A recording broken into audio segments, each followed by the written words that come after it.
You're listening to the Hour of the Time. I'm William Cooper. And hello from Carolyn Nelson. I want to welcome our listening audience on satellite, North and South America, and the western side of Europe, and a lot of the islands and territories in the Pacific, also New Zealand and Australia. Welcome to the Hour of the Time. We are now worldwide by shortwave radio and one half of the Earth's hemisphere on the satellite Galaxy 3, channel 17, 5.8 audio. That's Galaxy 3, channel 17, 5.8 audio. We are striking at the heart and soul of the enemy with the Hour of the Time, and it was reflected today when they paid us the greatest compliment that we could ever hope to possess. We were attacked by Radio for Peace International, a broadcast of the United Nations, repeatedly today on 4 frequencies worldwide. Ladies and gentlemen, I am so happy and so proud that we have hurt them so badly that they chose to lend credibility to this broadcast by publicly attacking us on a United Nations broadcast, Radio for Peace International worldwide. The socialist bloodsuckers are hurting badly. Before we get into tonight's broadcast, I want to read you a definition from Mackey's Encyclopedia of Freemasonry, revised edition, volume 1, A through L. This is personally signed by Albert Mackey and was published in 1924 by the Masonic History Company, Chicago, New York, and London, ladies and gentlemen. Now, I also have Mackey's 1893 edition of his Encyclopedia of Freemasonry, in which the word Aryan is mentioned for the first time, taken out of the teachings of Helena Petrovna Blavatsky. And in that series of volumes of Mackey's Encyclopedia of Freemasonry, there's a section on crosses, and there's only one cross mentioned, only one. It is the swastika. Now, from the 1924 volume, Aryan, and I quote, "One of the 3 historical divisions of religion, the other 2 being the Turanian and the Shemitic.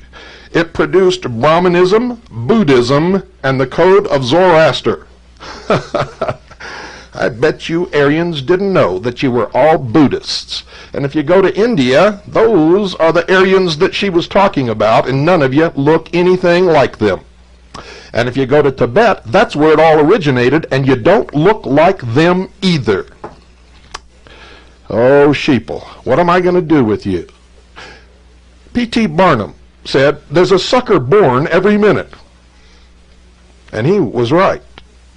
Folks, there is absolutely nothing new under the sun. We continue tonight with part 2 of the occult history of the Third Reich. If you have ears and you can hear, and if you have a brain and you can think, you can make all the connections you ever need to make as we go into the next to the last episode in the completion of our Mystery Babylon series.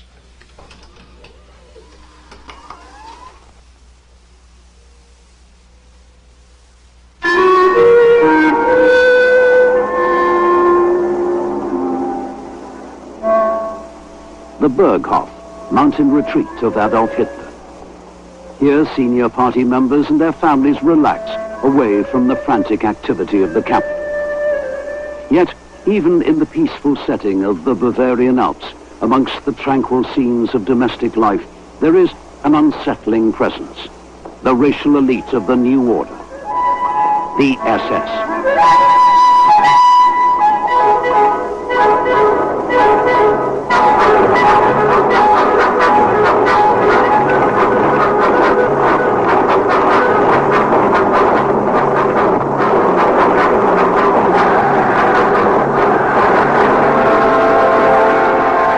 How can we arrest racial decay, asks Adolf Hitler.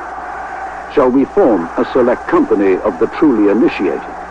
An order, the Brotherhood of Templars around the Holy Grail of pure blood? By 1934, almost 10 years after its creation, the SS is in the process of becoming Hitler's Brotherhood of Templars. The hand-picked, disciplined, and fiercely loyal bodyguard of the Führer is being transformed into an Aryan elite, a mystical order dedicated to the creation of an empire. In the strange and terrifying doctrines of National Socialism, the Aryan is the race of the future. Providence has decreed that the Aryans will subjugate all other peoples.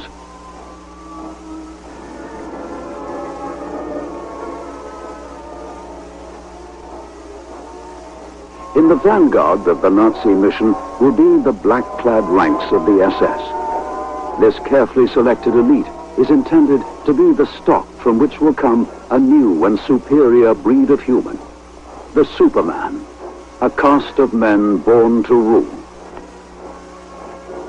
It is Heinrich Himmler who will forge Hitler's Guard into a racial aristocracy. Under Himmler's leadership, the SS will become a state within a state. Obsessed with secrecy and bound by solemn ritual, the SS will become a force of unprecedented power and authority.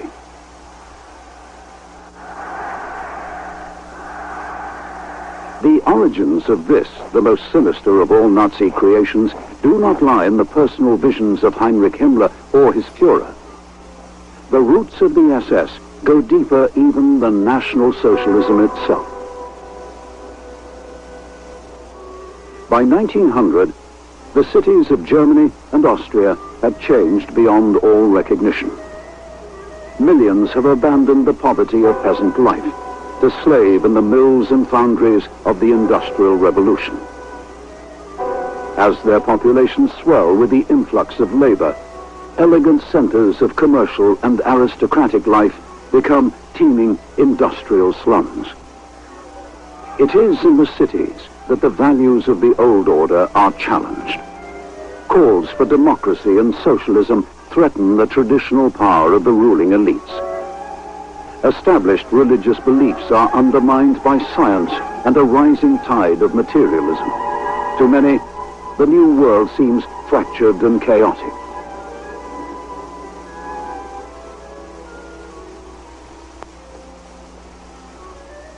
Amongst the aristocratic and educated classes in the first decade of the 20th century, the overriding mood is one of nostalgia. There is a powerful yearning for a vanished past, a past believed to have been more harmonious, orderly, and spiritual.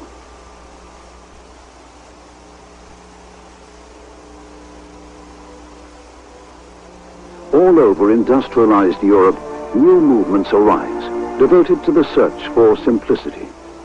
In Germany, the movement calls itself Lebensreform, life reform. It is pledged to the restoration of a more natural way of living. Tens of thousands of German youth join the Wandervogel, the birds of passage. Its members share a mystical love of the German countryside and revere German folklore and ritual.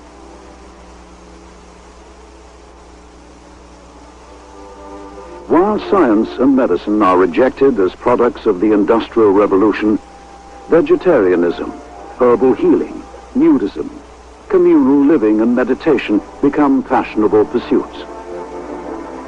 In every major city, cults devoted to spiritualism, astrology, magic, and the occult flourish among the disciples of life reform.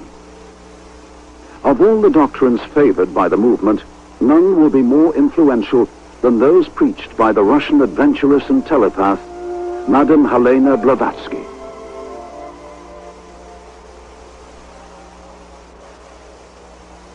In 1888, Madame Blavatsky claimed to have traveled to Tibet and there to have been initiated into the secrets of spiritual masters she calls the hidden elect.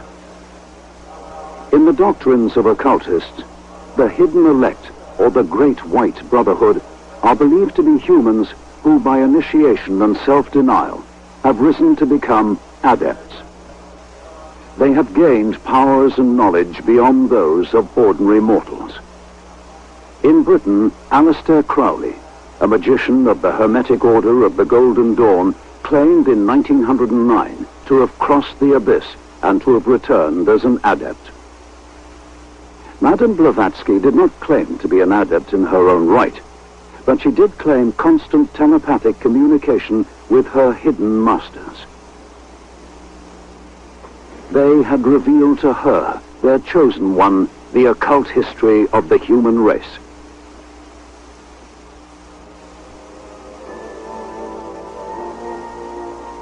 According to Madame Blavatsky, each round of the cosmic cycle has associated with it 7 root races. The first root race to evolve on Earth she calls the astral race. It was a race of pure spirit, the highest form of existence. The second race she calls the Hyperborean race. Its home was a now vanished continent in the Northern Ocean. The third race was the Lemurians. Blavatsky is clear about the reason for the fall of the Lemurian race. It had interbred with animals. The fourth race in the history revealed to Madame Blavatsky is the race of Atlantis. The Atlanteans had possessed psychic powers and had constructed giant cities using an energy source of mysterious origins. The Atlanteans were destroyed in a great flood.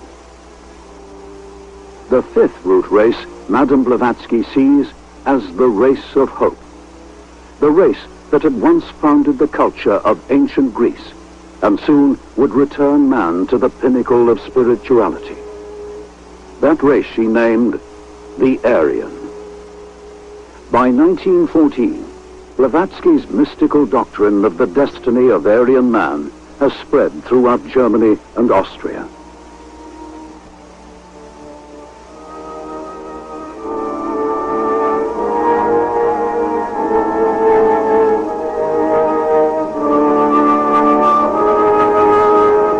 The opening days of the Great War. There is little sense of impending cataclysm. All over Europe, news of war is greeted with unqualified enthusiasm. In all the warring nations, the emotions of militant nationalism are given free rein. In the ranks of the Austrian and German armies, there is a widespread belief that the aspirations of a generation may be satisfied at last. The unification of German-speaking peoples and the creation of a Germanic empire.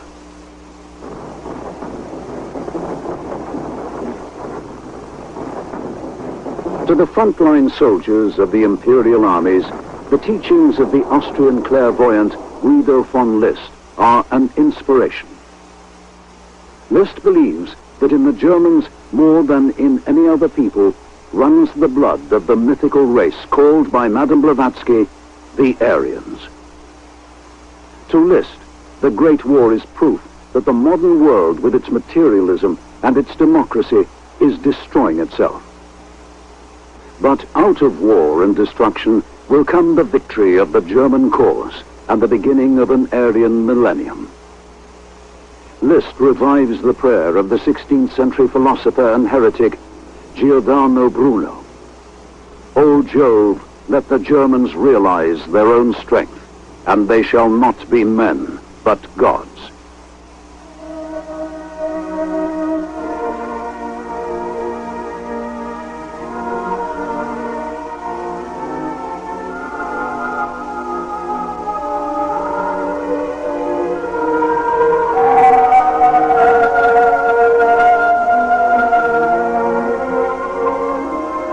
Aleister Crowley and Madame Blavatsky, Liszt's psychic researchers have led him to believe in the existence of a hidden elect.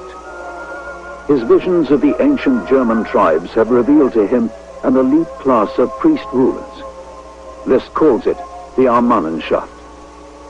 The role of the Armannenschaft was to preserve the occult knowledge of the Germans' Aryan ancestors.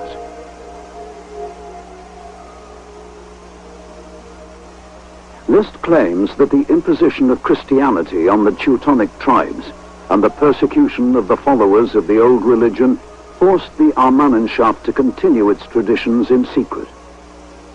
Their law had lived on in the rituals and symbols of a network of secret societies.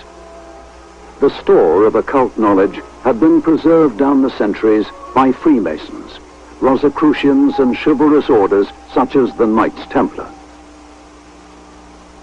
So great is Liszt's influence among German and German-Austrian nationalists that many army officers have joined the secret occultist organization inspired by his teachings. The German Order, founded in May 1912, has lodges in 10 German cities. The government of the Order is by a secret 12-man council of initiates, calling itself the Armanist Assembly.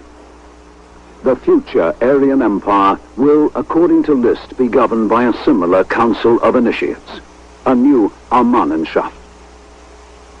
In the design of the future SS, Liszt's Armanist Assembly will not be forgotten.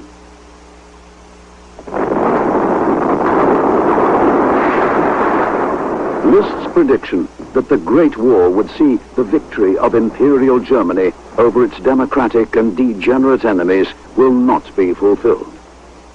By 1918, the German economy is in ruins and the Kaiser's armies are crumbling. To the man at the front, the failure of the imperial war machine is inexplicable.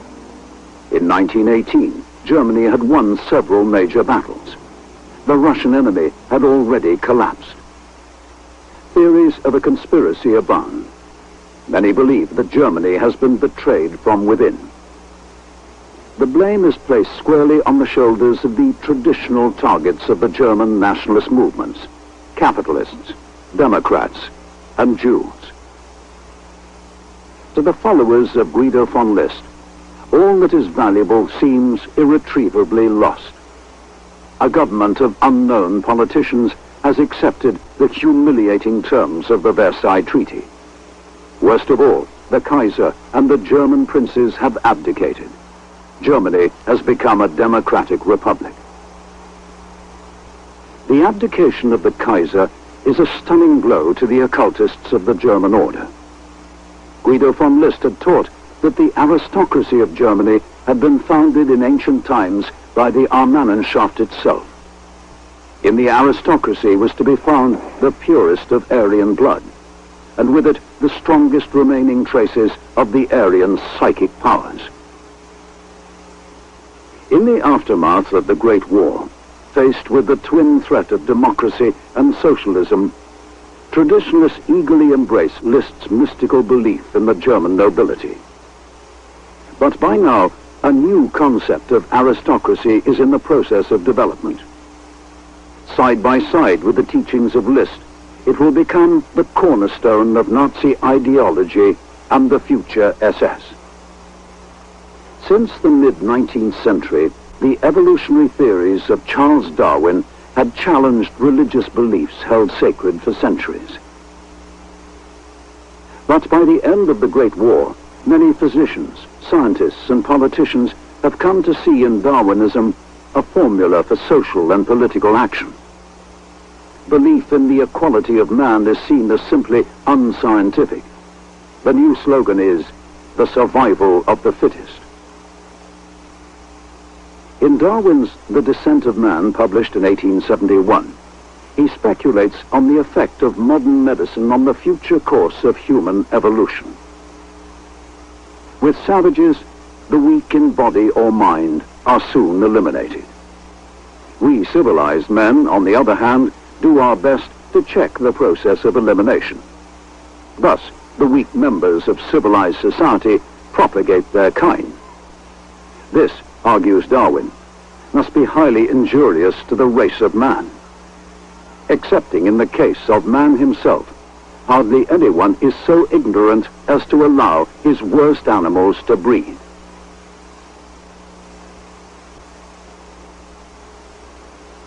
In Britain, the family planning movement, led by the scientist Marie Stopes, is preoccupied with the supposed threat to the health of the race posed by uncontrolled breeding. Marie Stopes' work on birth control, Wise Parenthood, first published in 1918, is dedicated to all those who wish to see our race grow in strength and beauty. Stopes is concerned with the tendency revealed by the national census for the lower classes to produce more children than the upper classes. The numbers of our population, she states, increasingly tend to be made up from the less thrifty and the less conscientious. In America, the compulsory sterilization of the mentally handicapped, of alcoholics, and of persistent criminals has been legal in certain states since 1907. Marie Stopes advocates similar policies for Britain, including the sterilization of male children with an epileptic or mentally handicapped parent, uncle or aunt. The family planning movement is part of a broader movement aimed at directing and accelerating the evolution of the human race by selective breeding. This new science calls itself eugenics. By 1918, eugenics has become so influential that the British Medical Journal publishes an article in which a noted physician can write, "There is no equality in nature among children nor among adults. And if there is to be a much-needed improvement in the race, we must breed from the physically, morally, and intellectually fit." From Britain, eugenics spreads to Germany, acquiring the new name racial hygiene. University departments and institutes are founded devoted to the new science. By the 1920s, eugenics has won widespread support amongst the German medical establishment. It has also had a profound effect on the doctrines of the German occultists.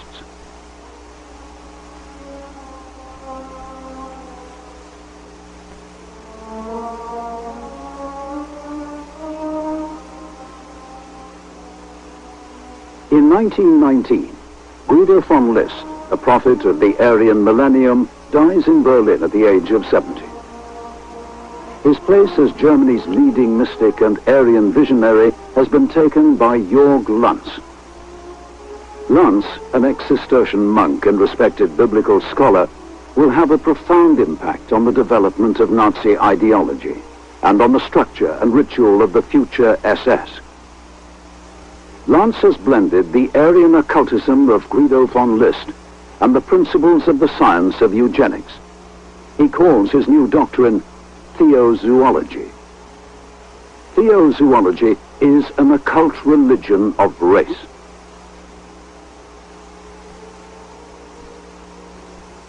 Inspired by Madame Blavatsky's mystical history of racial evolution, Lanz claims that the decline of the Aryans occurred because they had committed bestiality with a subhuman species. The result was the creation of many mixed races, races whose very existence threatens the rightful dominance of the Aryans.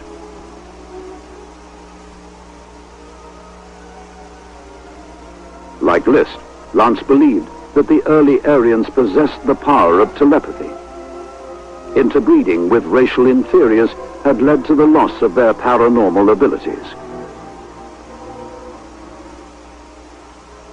Why do you seek a hell in the next world, Lanz asks. Is not the hell in which we live and which burns inside us sufficiently dreadful? To Lanz, the hell which burns inside is the impure blood in the veins of even the purest of Aryans.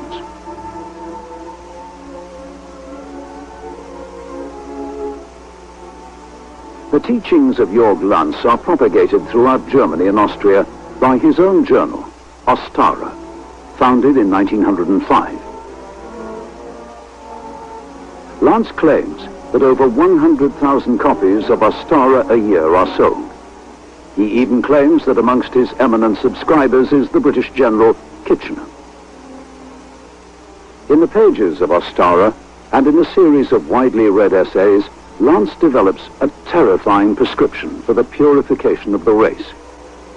He proposes polygamy to increase the birth rate of the racially purest. Eugenic convents are to be established, in which chosen women he calls brood mothers will produce children for pure-blooded Aryan males.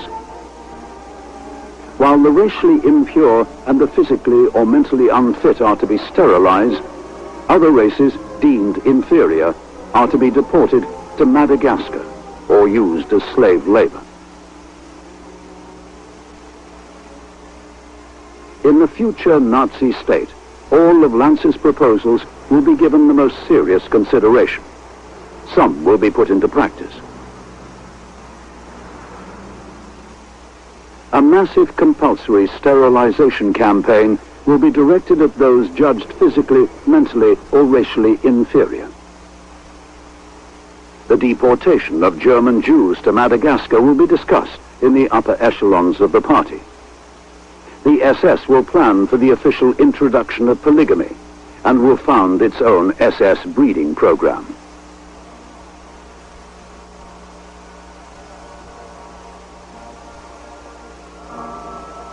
To Jörg Lance, the legends of the Knights of the Holy Grail are more than the products of the medieval imagination.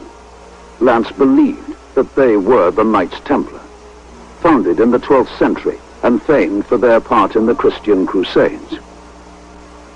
Lance believed that the Crusades were an attempt to hold back the inferior races of the East. The Holy Grail was an electrical force representing the psychic powers of the pure-blooded Aryans. The search for the Grail was the search for racial purity. In 1907, Lance formed an occult society dedicated to a new crusade. He called it the Order of the New Templars. In the castle of Burg-Werfenstein in Upper Austria, Lance founded the Order's first headquarters. Other Order priories soon followed. The occult rituals of the New Templars are based on Lance's monastic experience and his own specially composed psalms, prayers, and readings.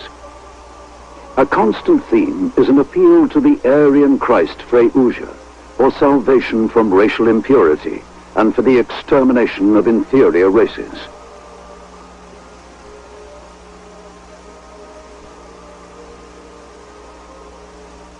The aims of the Order are explicit: to harmonize science, art, and ethics into an occult religion, devoted to the purification of the Aryan race in all countries of the world.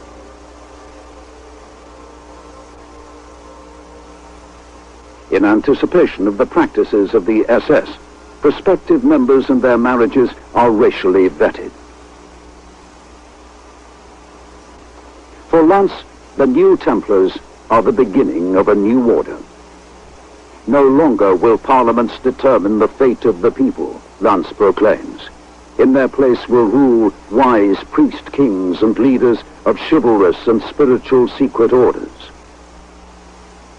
In reality, it will not be the occultists of the New Templars who will create the Aryan aristocracy of the future.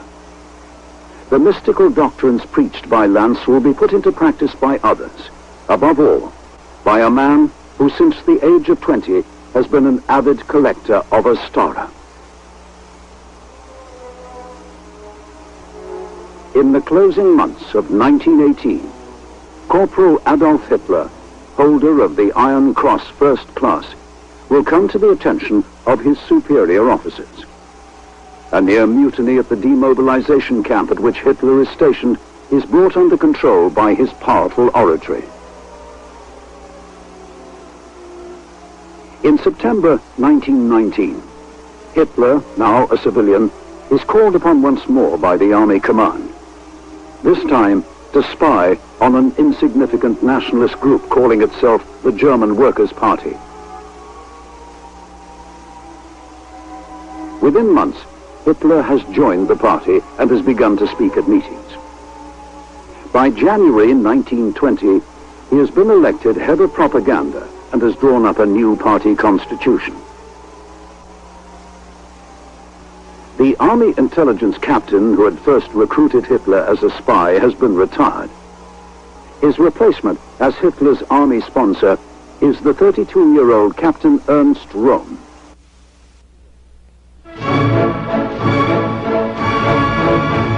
Röhm is held in high regard as a courageous frontline officer and an outstanding organizer. The Bavarian Army Command has given Röhm the task of circumventing the arms restrictions imposed by the Treaty of Versailles. He is to establish secret arms dumps and organize the many nationalist paramilitary groups in Bavaria into an unofficial army reserve. One such group of irregulars is the powerful force commanded by ex-naval captain Hermann Erhardt. The Erhardt Brigade has played a major role in combating socialist revolution in Bavaria. It is Ernst Röhm who brings together Erhardt and Adolf Hitler. Public meetings of the early Nazi party are defended by stewards known as the Athletics and Sports Detachment. In the summer of 1921, Ernst Röhm arranges that officers of the Erhardt Brigade should become the commanders of a new party defense force, the SA Storm Detachment. To Adolf Hitler and the Nazi Party, the function of the SA is to protect party speakers and make an impressive show of force when the occasion demands. But the SA has another role. It is an unofficial part of the German army. It is trained by army officers, numbered in army mobilization plans, and controlled by Röhm and Erhardt.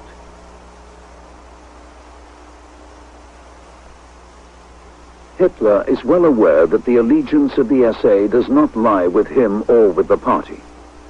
He knows that as party leader, he needs a force upon which he can rely utterly.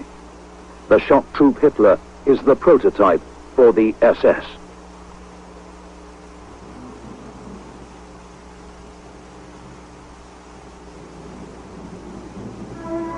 November 1923. Adolf Hitler is jailed for his part in an attempt to overthrow the government of Bavaria. The Nazi Party and the SA are banned. Hitler's shock troop bodyguard is scattered. During his imprisonment, Hitler writes his political testament, Mein Kampf, and ponders the future of the party and of the SA. It is clear that eventually he must revive the SA, but he must also reform and strengthen his own personal guard. Hitler's requirements for his new force are clear.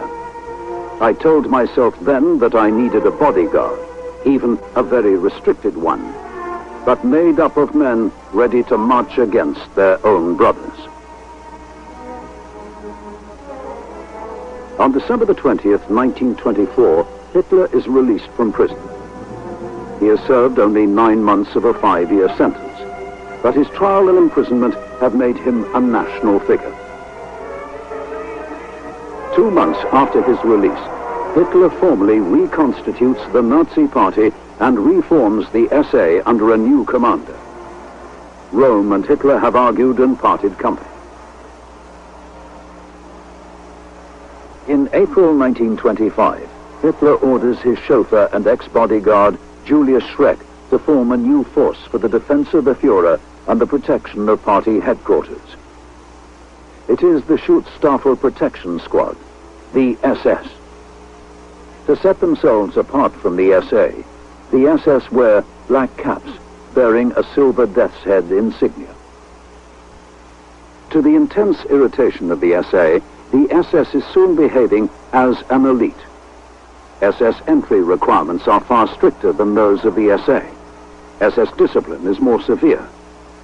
The SS attend all party meetings but never speak. Already, its unofficial motto is, "The aristocracy keeps its mouth shut." On July the 4th, 1926, Hitler confirms the SS as his elite organization. At the Second Party rally at Weimar, he gives the SS guardianship of the party's most sacred relic, the flag drenched in the blood of party fighters killed in the coup of 1923. As custodians of the blood banner, the SS are entrusted with the Nazi symbol of martyrdom in the struggle for Aryan supremacy.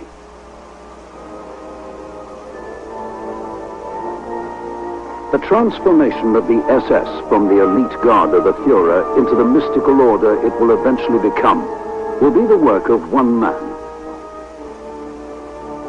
He is Heinrich Himmler, the most enigmatic of all Nazi leaders.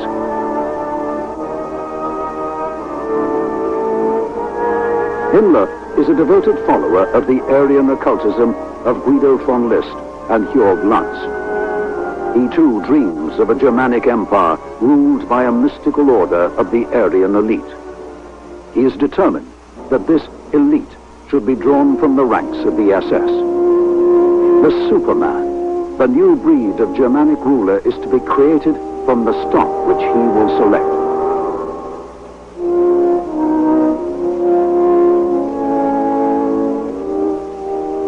Himmler is appointed head of the SS in January 1929. For almost a year, he and his wife have been smallholders and poultry farmers. Since early youth, Himmler has been an eager convert to the teachings of the movement for life reform. The land, he believes, is the origin of all that is good. Cities are the source of all that is unhealthy, corrupt, and immoral.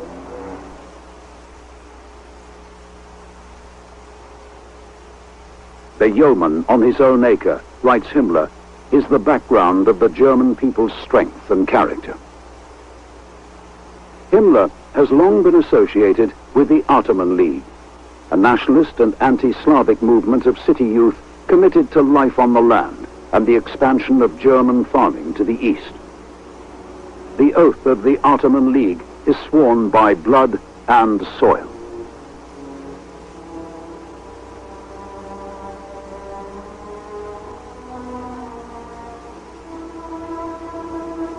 In the Ottoman League, Himmler has met the man who will transform the oath by blood and soil into a central doctrine of the SS. To Walter Dare, an ex-official in the Prussian Ministry of Agriculture, the relationship between German blood and German soil is a source of mystical power. Questions of agriculture are not questions of economics, but of race and destiny.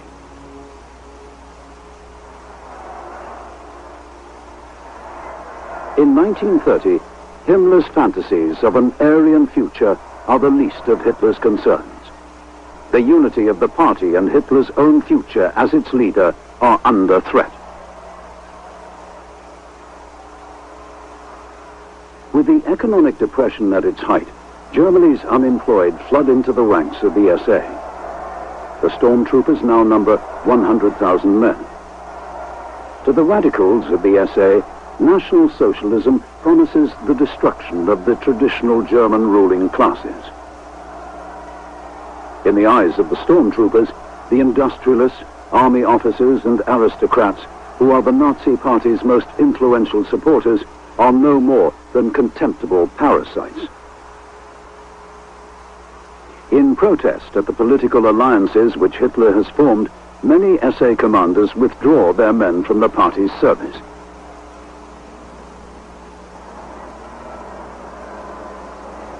Goebbels, the Nazi propaganda chief, warns Hitler that a split within the SA and within the party is imminent. Hitler's solution is to recall the only man he believes capable of reuniting the SA, Ernst Röhm. Röhm will succeed in the task Hitler has set for him. He will pay for success with his life.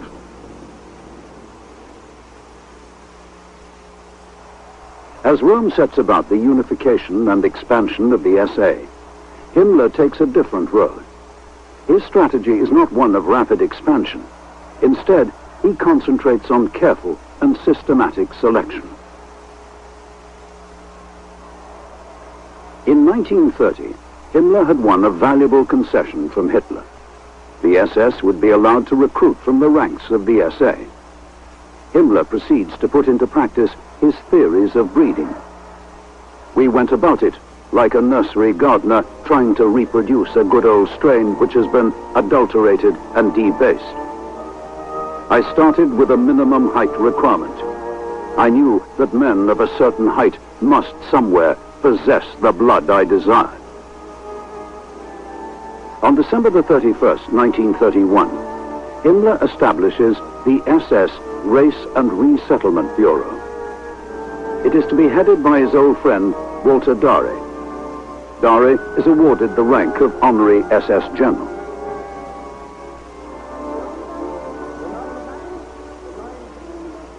The task of the Race and Resettlement Bureau is to prepare for the future colonization of the East by pure-blooded Germans.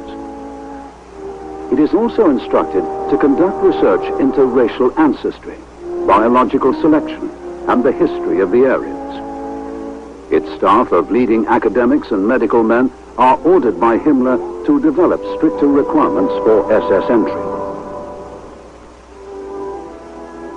Bureau physicians assess the degree of racial purity of each applicant by physical examination.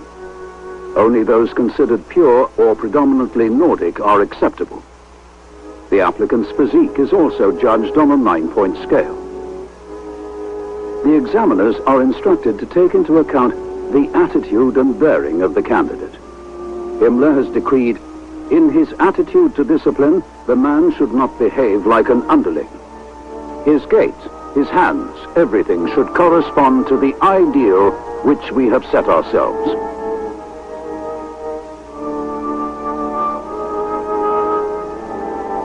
To Himmler, selection is only the first step in his plan to reclaim the Aryan blood latent in the German people. The second stage is the control of SS breeding. The Race and Resettlement Bureau is charged with the task of racially vetting SS marriages. Prospective brides of SS men are required to prove the purity of their Aryan blood back to the year 1750. By 1933, the Bureau will be examining almost 2,000 SS marriage applications a month. It is the beginning of the largest and most terrifying eugenics experiment in human history. From 1935, the Race and Resettlement Bureau will be empowered to vet the marriages of the entire civilian population of Germany. Heinrich Himmler is so confident of success that he predicts that in 120 years, the entire German people should once more be pure-blooded Aryans.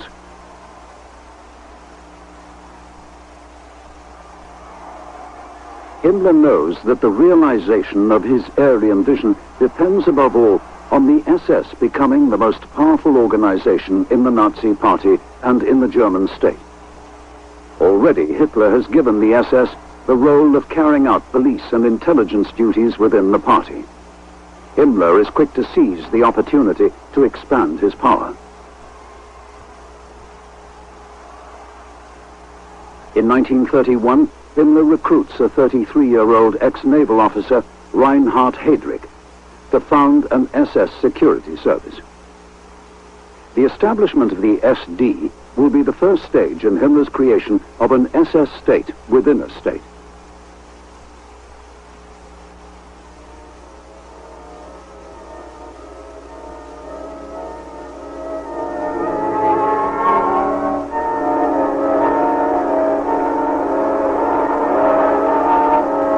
In 1932, two elections for the presidency of Germany deliver to Hitler 30% of the national vote.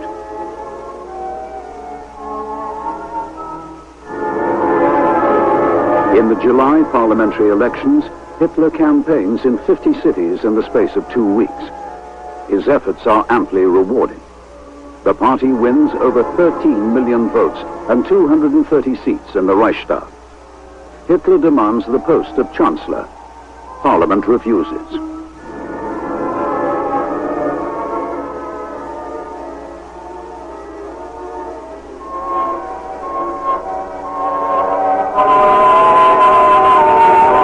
another election on November the 6th sees the Nazi vote fall by 2 million.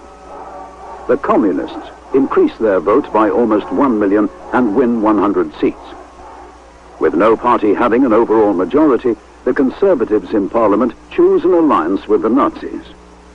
Hitler's price for cooperation is the Chancellorship. This time, he is not refused. In spite of his growing power within the party, Heinrich Himmler is not awarded a ministerial post in the new government. But the man Hitler calls "my loyal Heinrich" does not complain to his Führer. Himmler's ambition extends far beyond the control of a mere government department.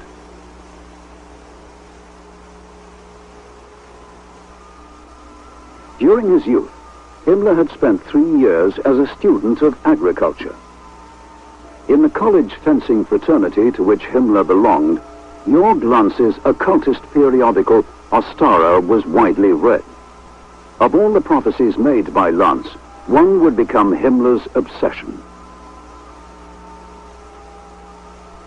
On astrological grounds, Lanz foretold the invasion of Europe from the east.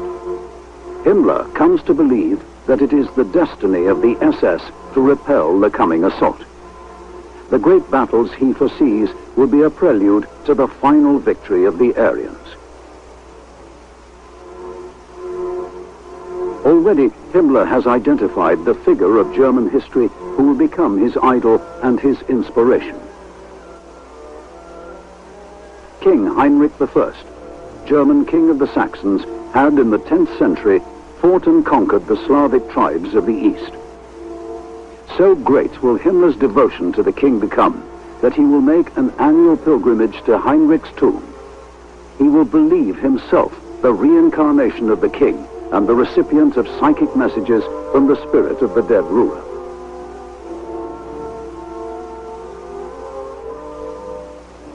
Himmler believes that his divine mission is to complete the work of King Heinrich.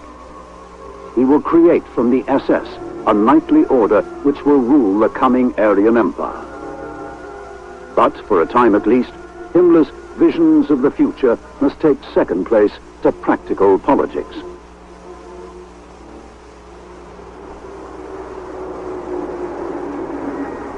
From 1933, Himmler's objective is to win control of Germany's many state police forces.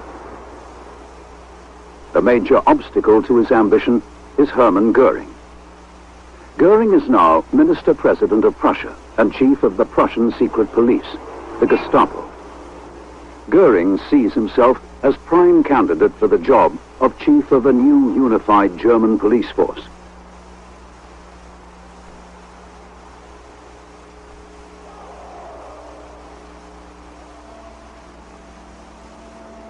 In Göring's campaign to eliminate Prussian communists and all other opponents of National Socialism, he employs the SA as auxiliaries to the police and the Gestapo.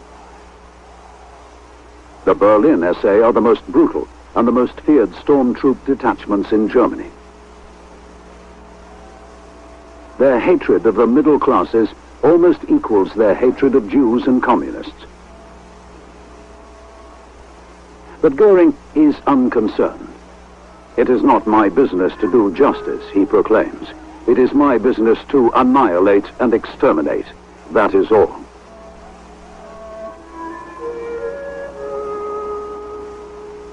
In the capital and throughout Prussia, Göring unleashes a reign of terror in which thousands are interred in SA concentration camps. The situation is fast becoming a national scandal. The party's supporters, amongst the middle and upper classes, are outraged. Hitler is persuaded that command of a unified German police force cannot be entrusted to Göring. Himmler has won a major victory. One by one, the state police forces will fall under his control. In April 1934, Himmler wins the greatest prize of all. He succeeds in forcing Göring to hand over control of the Gestapo. Now, only one force stands between Himmler and the power he seeks.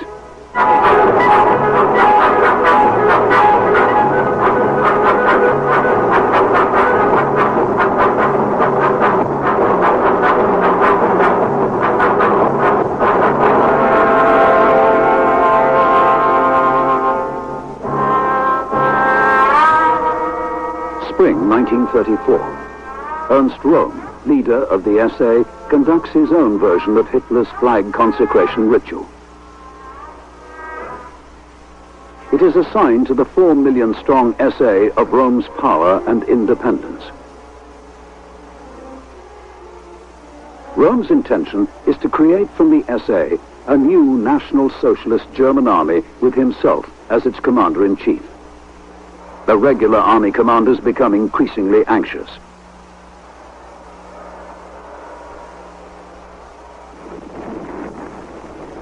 Under cover of inspecting a naval exercise, Hitler holds a secret meeting with the army generals.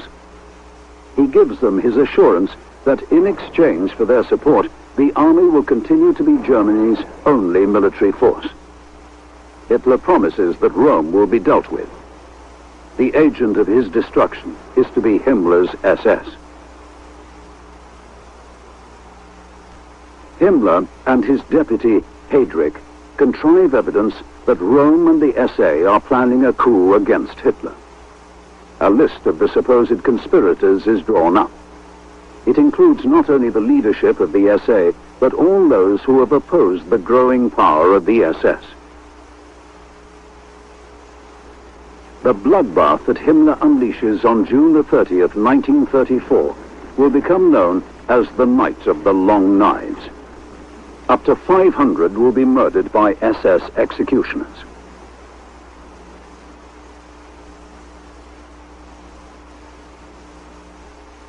The murder of the SA leadership is greeted with relief by the German army. On the death of President Hindenburg on the 2nd of August 1934 and the confirmation of Hitler as President of Germany, the army willingly changes its oath of allegiance. Loyalty is now sworn not to the German state or to the Constitution, but to Adolf Hitler himself.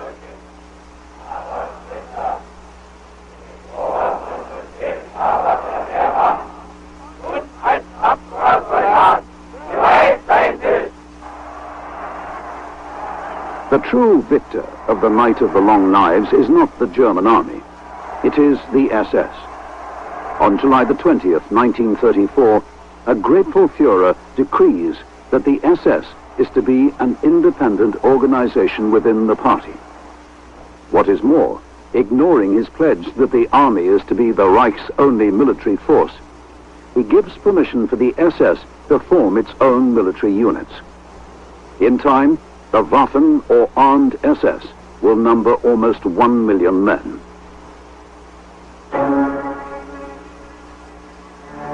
By the summer of 1934, Himmler has won total independence for his SS elite. His eugenics program is established. He has begun the process of winning control of all German police and security services. With Hitler's blessing, he has created the nucleus of an SS army. Heinrich Himmler is now free to put into effect the next phase of his plan for the SS, the creation of a mystical order of Teutonic Knights, an order which will dominate the coming Aryan millennium.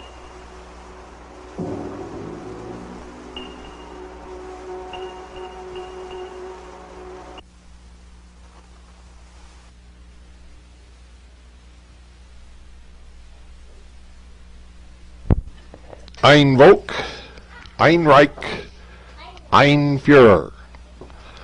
One race, one government, one religion. You'd better wake up out there, for the adepts have you by the neck, and they're holding you over a tub of sheep dip, dummies. Don't miss tomorrow night's episode of The Hour of the Time. Good night, and God bless you all.